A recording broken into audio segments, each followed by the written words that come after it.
Do you smell what The Rock is cooking? Ha! The Rock's laying the smackdown. The Rock says, The Rock says, The Rock says, The Rock says, know your role and shut your mouth. The Rock says, The Rock says, know your damn role. Do you smell what The Rock is cooking?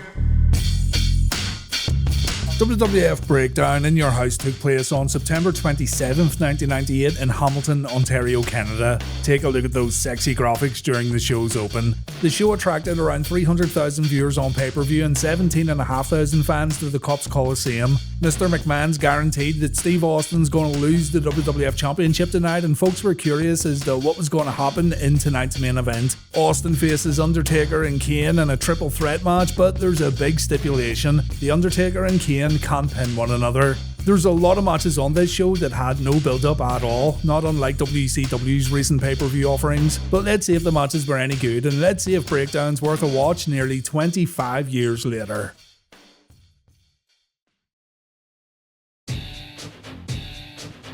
Our opening contest is Owen Hart vs Edge, two Canadian superstars battling it out in Hamilton. Owen gets a good pop when his music plays, and there's more cheers when fans see his Toronto Argonauts jersey. The crowd then chant Nugget to the beat of Owen's theme music, and it kinda reminds me of fans chanting "You Suck" at Kurt Angle, kinda doing it in an endearing way, seeing as the fans in the arena actually like Owen Hart. The fans do like Edge too though, and our match starts off with Owen performing his headstand wristlock counter before putting Edge in an overhand wristlock. Very small detail here, but look at Edge trying to arm drag Owen, and Owen's like, not today pal. Owen holds onto the wrist during a suplex. Edge then gets a chance to go on offense after landing on his feet during a monkey flip attempt, and Owen gets drop kicked. Edge then pulls off a modified Hurricane Rana, and Owen gets sent to the outside. Owen then counters an apron dive with a power slam, but some dumbass put his sign in front of the camera. We do get to see the move during the replay though. Owen then pulls off a missile dropkick followed by a gut-wrench suplex. The crowd continues to chant Nugget, so Owen hits a neckbreaker. After an overhead belly-to-belly, Owen applies a chin lock, summoning the spirit of his brother-in-law who's having a real bad time in WCW at the moment. And then we see a victory roll in the corner from Owen. This is what his brother was supposed to do at WrestleMania 10 when Owen faced Bret. The domination of Edge continues with an enziguri, and Owen says it's over before going upstairs. Unfortunately for Owen, Edge wakes up and he delivers a reverse electric chair drop, and Edge is going to build a little momentum with a swinging neckbreaker, a body slam, and a DDT. The crowd's now behind Edge as he hits a Northern Light suplex, but Owen fires back with a German suplex. The King of Hearts then takes inspiration from X-Pac when he misses a standing Bronco Buster, but he's able to stop Edge from delivering a superplex before we go into the match finish. Edge gets his feet up when Owen comes off the top rope, but Owen stops short and he goes for a sharpshooter. Edge manages to fight Owen off and he performs a roll-up followed by a spinning wheel kick, and then some random dude appears on the outside. Edge knows who this is. He seems a little shocked to see this guy, but Edge is also distracted, and this allows Owen to score a pinfall win. Edge chases this guy back through the audience as Owen celebrates his victory. A good and very underrated match to kick off Breakdown.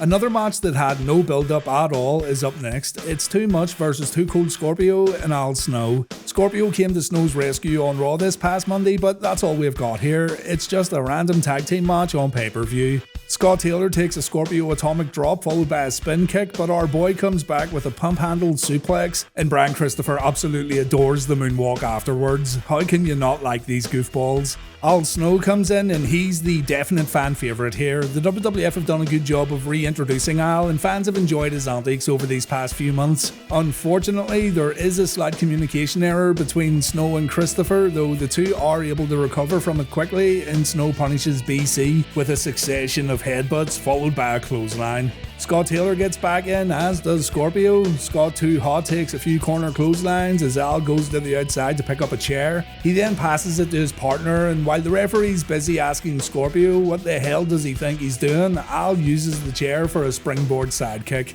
Scorpio tries to do the same when Brian consoles Scotty and he slips off the chair. Decent recovery, but still very noticeable. Taylor accidentally headbutts Christopher right in his little grandmaster, and Scorpio then lands a splash on Taylor, but he only gets a 2.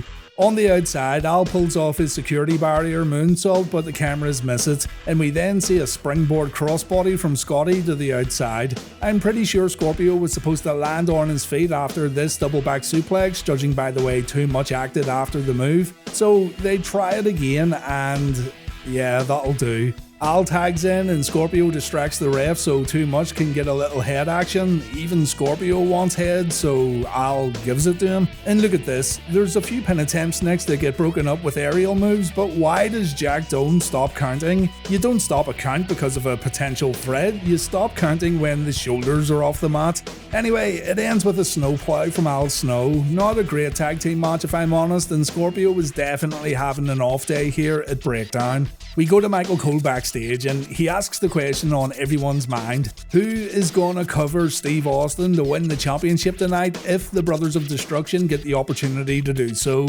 Undertaker says it's none of Michael's business and it's none of our business either, but the Dead Man and the Big Red Machine have come to an understanding. Tonight we're gonna see the total annihilation of Steve Austin.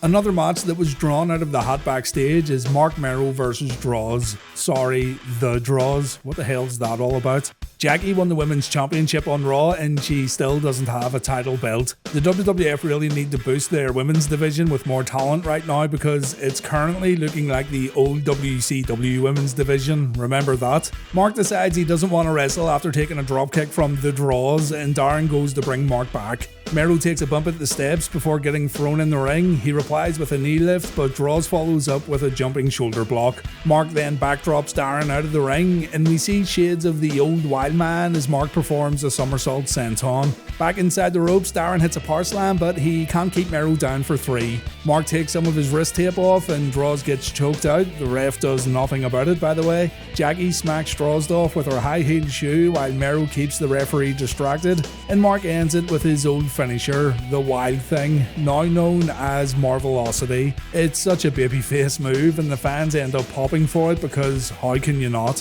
So this one was a throwaway match really, very forgettable, but Marc's shooting star press is a thing of beauty. Next we have a Falls Count Anywhere match, Vader versus Bradshaw. These two did have a little backstory with Bradshaw turning his back on Vader during the SummerSlam edition of Sunday Night Heat, but the feud has been given minimal time on Monday Night Television. Still, it's two big boys going at it, so sometimes you just don't need a story.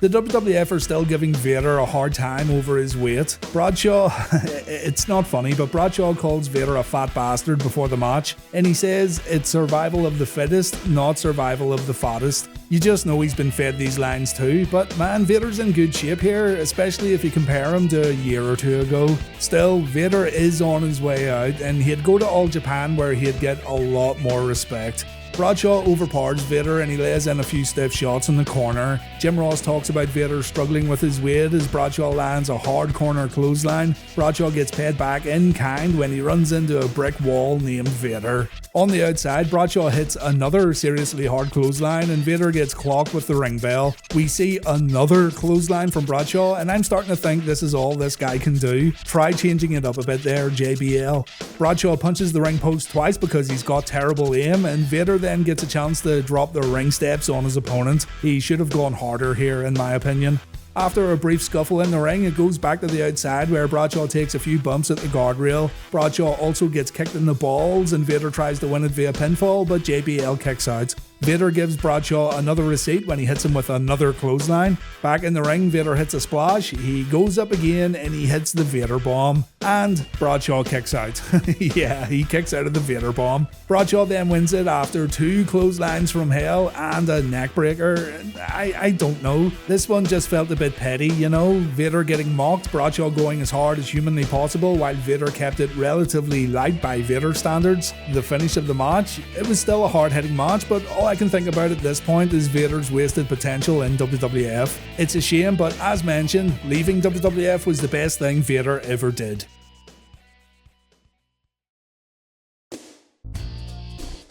The random match generator spits out Gangrel versus D'Lo Brown next. D'Lo lost the European title on Raw this past week, and as for Gangrel, he's tied up in a rivalry with Edge that's shrouded in mystery. No one knows what's going on between those two. This one was pretty much all D'Lo, with Gangrel playing defense for most of the match. In between moves, D'Lo would tell Gangrel he better recognize, and Gangrel did recognize when D'Lo came off the second rope. But D'Lo stayed in control following a low blow, and the referee just stands there and watches. The crowd popped for the running powerbomb, and they cheered again when D'Lo posed on the middle rope. A hook clothesline from Gangrel wasn't enough to keep D'Lo down, but Gangrel got another chance after pushing the former European champion from that middle rope. Unfortunately though, he was unable to capitalize. D'Lo pulls off a unique Olympic slam into a rock bottom.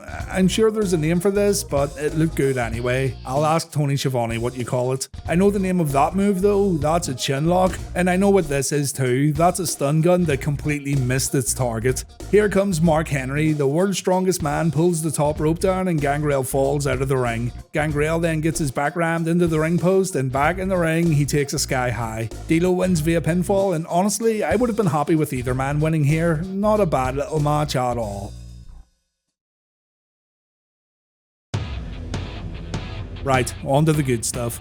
Mankind, The Rock and Ken Shamrock had a triple threat match on Raw to determine the #1 contender for the WWF belt, but there was no winner. Mr. McMahon decided to bring Kane and Undertaker down to cause havoc, even though McMahon booked the match in the first place. So tonight we have a rematch, only this time it's inside a steel cage. You can win the match by being the first man to escape the cage, or the first man to get a pinfall or submission victory. Ken Shamrock says it's time to knuckle up. He came to WWF to become champion, and tonight he's going to secure his spot as the #1 contender. The Rock?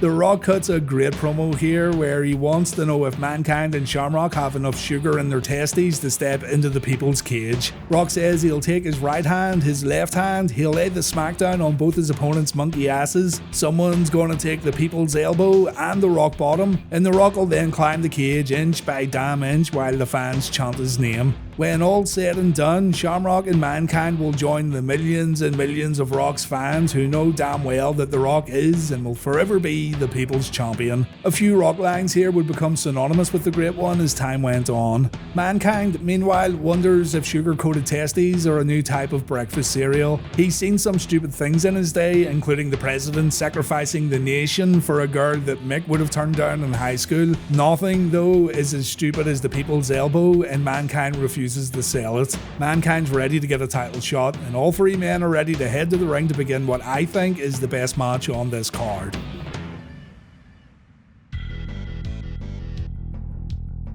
Even Jim Ross has to acknowledge how good The Rock's ovation is as he makes his way to the ring. Mankind gets cheered too, but Shamrock was booed for the first time ever when his music hit. Shamrock and Rock go at it while Mick Foley tries to be all sneaky. He tries to leave the cage right at the opening bell, but Rock brings him back in. Mick bides his time though, and he lets Rock and Shamrock fight again before getting physical himself, and Shamrock takes the running knee while Mankind takes a clothesline. The crowd pops again for the Great One. Shamrock stops Rock leaving the cage, and Kenny Boy attacks both his opponents. He applies an abdominal stretch on Mankind, and Rock sees this as an opportunity. The Great One applies the same move on Shamrock, and we've got ourselves a three-way stretch. Hip lock takeovers are used to break the move up, and the match then resets. Rock looks over at Mick, and then an alliance gets formed. Rock wants Mankind to help him take out Shamrock, and Rock instantly backstabs Foley. It's brilliant. Shamrock ends up attacking Rock before moving on to Mick. Mick then gets an opportunity to leave the cage, but Rock pulls him down,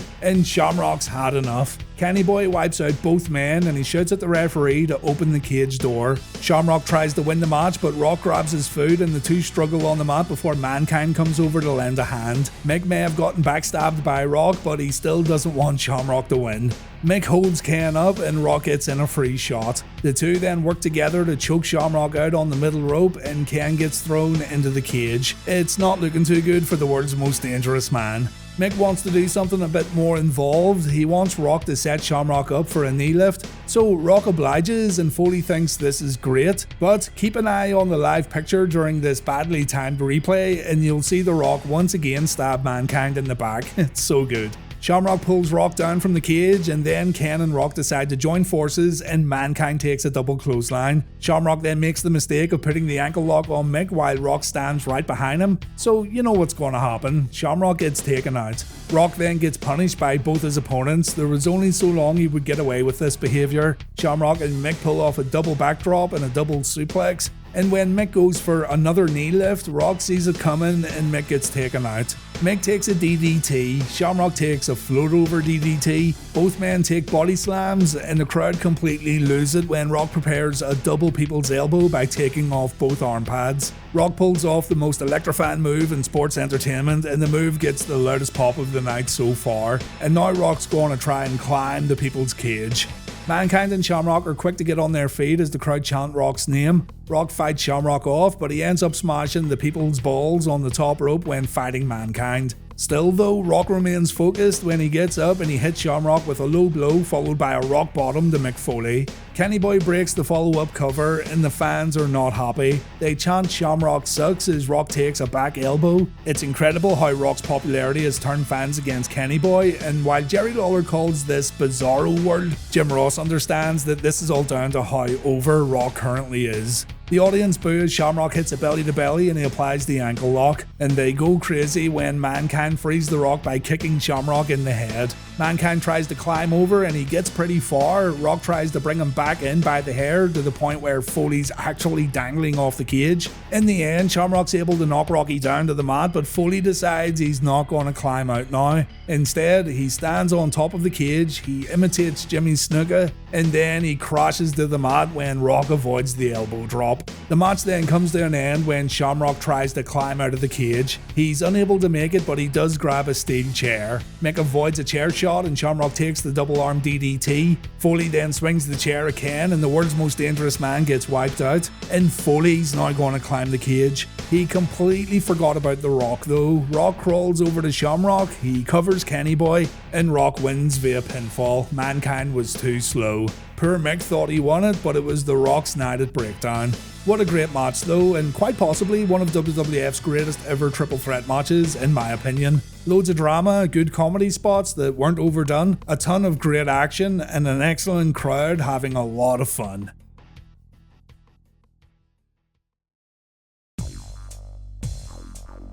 Next up, it's Val Venis versus Dustin Runnels, and if you're wondering why that last match wasn't later on in the card, remember that we're ending the show with another triple threat match. Dustin Runnels, a born-again Christian, wasn't too happy with Val Venis' dirty antics on TV. Val retaliated by sleeping with Dustin's wife Terry, so that should make things even, right?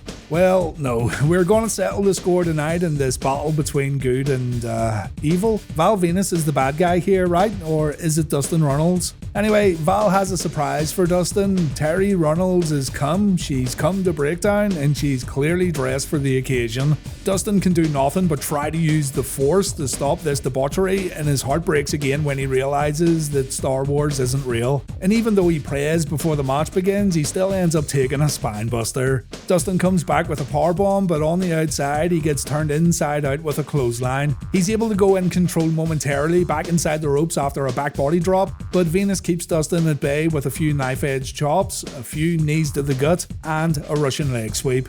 We see some camel clutch action as Terry looks on. Runnels then gets choked at the ropes and he gets kicked out of the ring. And on the outside, Venis drops Runnels on the commentary table. Venis impresses Terry with his chin lock skills as fans chant "take it off" at Dustin's wife. The hold stays applied for a long time, but Dustin eventually gets up only to get knocked down again with a clothesline. Dustin gets a bit too confident after landing a DDT. He goes to the top rope and we think Val's going to counter with a superplex, but he ends up dumping Runnels out of the ring instead. Dustin doesn't sell it for long though, and it's Venis who ends up getting dumped out of the ring moments later, but he lands right in front of Terry, and of course, the big Valboski gets all excited. Back in the ring, Dustin delivers a bulldog. He covers Venis and... Dustin with a cover.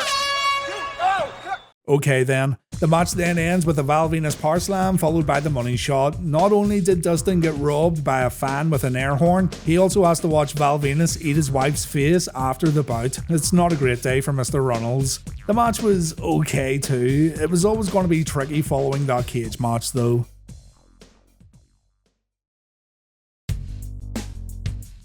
The Outlaws and X-Pac team up to take on Southern Justice and Jeff Jarrett because there's no one else for DX to feud with right now it seems. The build-up centered around haircuts and guitars getting smashed. I wish I had more, but there's really nothing here. The Outlaws attack from behind while X-Pac makes his entrance. DX clears out the ring and Billy Gunn says the boys have 2 words for their opponents tonight.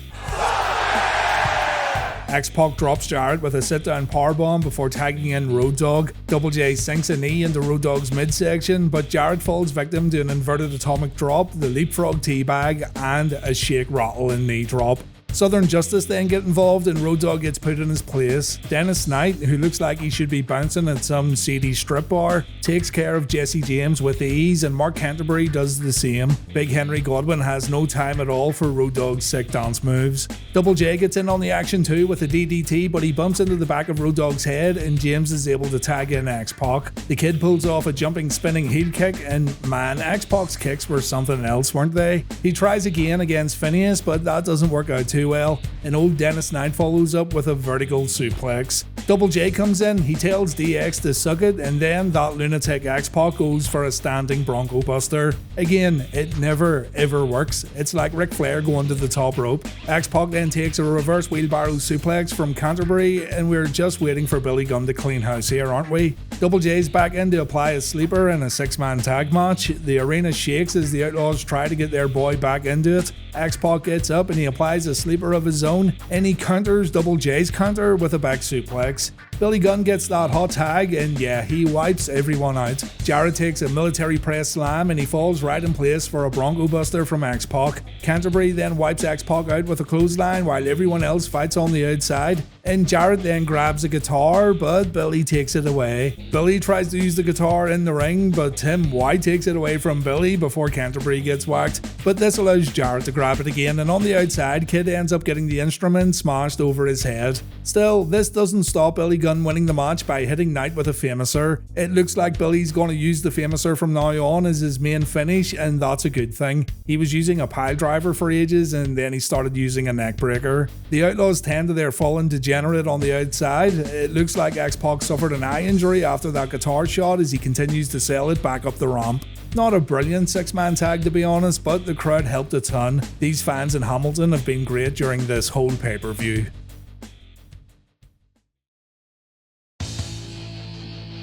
Main event time, Austin versus Undertaker versus Kane. Undertaker and Kane are not allowed to pin each other or make each other submit as per orders made by Vince McMahon. Mr. McMahon is guaranteed that Austin will lose the belt tonight, and he's kind of brought in the Undertaker and Kane as his personal henchmen. This rivalry's been ongoing since King of the Ring, and what's more, it doesn't end after Breakdown. It's all about McMahon wanting the championship removed from Austin, even if Vince has to make a deal with the devil himself. The odds are ridiculously stacked against Stone Cold tonight, as McMahon also announced if anyone helps Steve, then he's going to get stripped of the belt. But Stone Cold really doesn't care. He's still going to get in the ring, and he's still going to fight 2 guys to try and keep his championship. The question is, how are things going to play out between Undertaker and Kane? I should mention too that during Sunday Night Heat, Austin disguised himself as a cameraman in order to attack attack Vince McMahon. Kane and Taker tried to make the save, but Austin got out of harm's way. So Kane makes his way to the ring first, and Austin launches an attack during The Undertaker's entrance.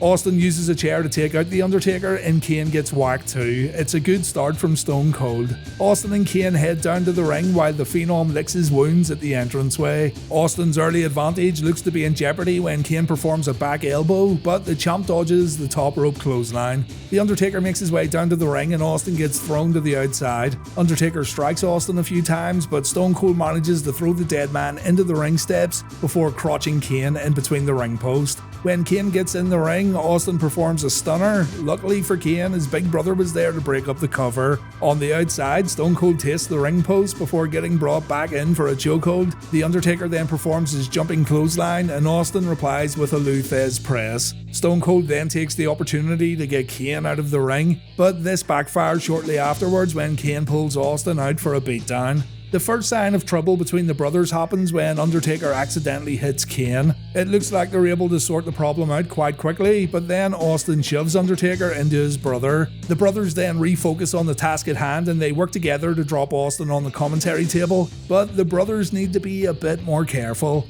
Back in the ring, Austin tries valiantly to fight back, but it's slowly becoming apparent that he can't overcome these odds.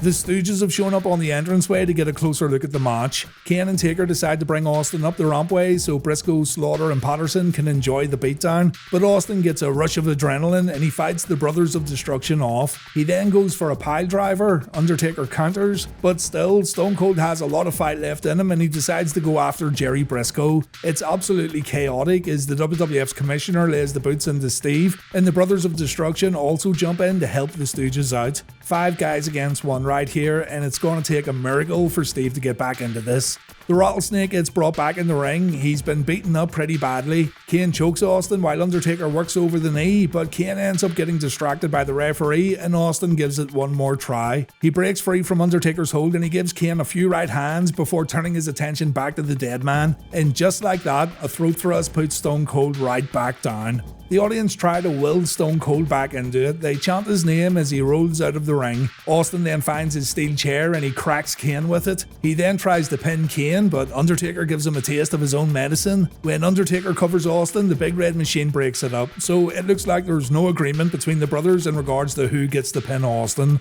It happens again when Kane performs a diving attack on Stone Cold. Kane covers Austin, but Undertaker breaks up the cover. The dead man then decides to attack his brother from behind, but this backfires when Austin and Kane begin working together for just a brief moment. The crowd pops as this unlikely alliance works well and Undertaker gets clotheslined out of the ring, but Austin goes straight back to Kane for a fight and he pulls off a Russian leg sweep. It is not enough to win this match, of course. Things return to normal when Undertaker gets back in the ring. Taker even has a word with his brother to confirm that everything's good. Stone Cold gets punished on the outside by Kane, but again, when Kane tries to cover Austin, the Undertaker breaks it up. So the brothers start fighting and this is now Austin's best chance to win this. A double clothesline puts both men down and Austin now likes his chances. Stone Cold goes after both guys and he gets Undertaker out of the ring by launching Kane into him. A body slam puts Stone Cold on the mat and Kane decides it's time for a spiked tombstone. The move doesn't happen. Stone Cold again pushes Kane into his big brother and Austin then looks for a Stone Cold stunner. The champ takes way too long in setting up the move and he ends up getting sent into the Undertaker for a big boot. The match then ends with a double choke slam. Both Undertaker and Kane cover Austin and Austin loses the WWF Championship. We don't have a winner. The winner isn't announced, but Austin lost, and so Jerry Briscoe snatches the belt from Earl Hebner and he gives it to Vince McMahon. The crowd boos the outcome and they don't care much when Austin attacks Briscoe. Vince runs away to his limousine and he drives away as Stone Cold continues beating up the Stooges at the entranceway. The show ends with Austin going outside the arena only to get greeted by McMahon holding the belt and giving Stone Cold the middle finger. Vince says, "It's mine," and he drives off into the night.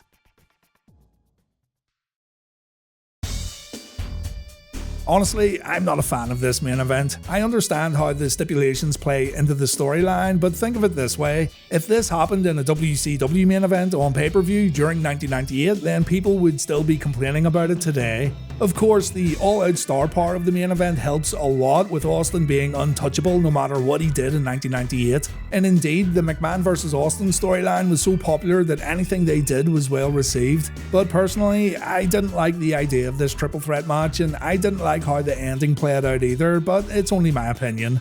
The whole pay-per-view, it's okay, but it's not must-see. The cage match is where you'll have the most fun, and the opener was also good. If you're a huge fan of Austin vs McMahon, then you'll maybe get a bit more out of the main event, but the way it was structured offered little opportunity for fans to get excited. A shame too, because the crowd was on fire during this whole show.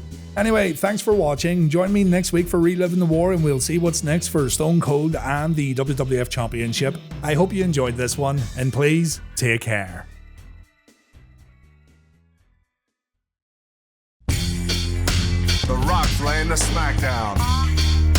The Rock says, The Rock says, The Rock says, The Rock says, Know your role and shut your mouth. The Rock says, know your damn role. You smell what The Rock is cooking? The Rock says, The Rock says, The Rock says, The Rock says, The Rock says, The Rock says, know your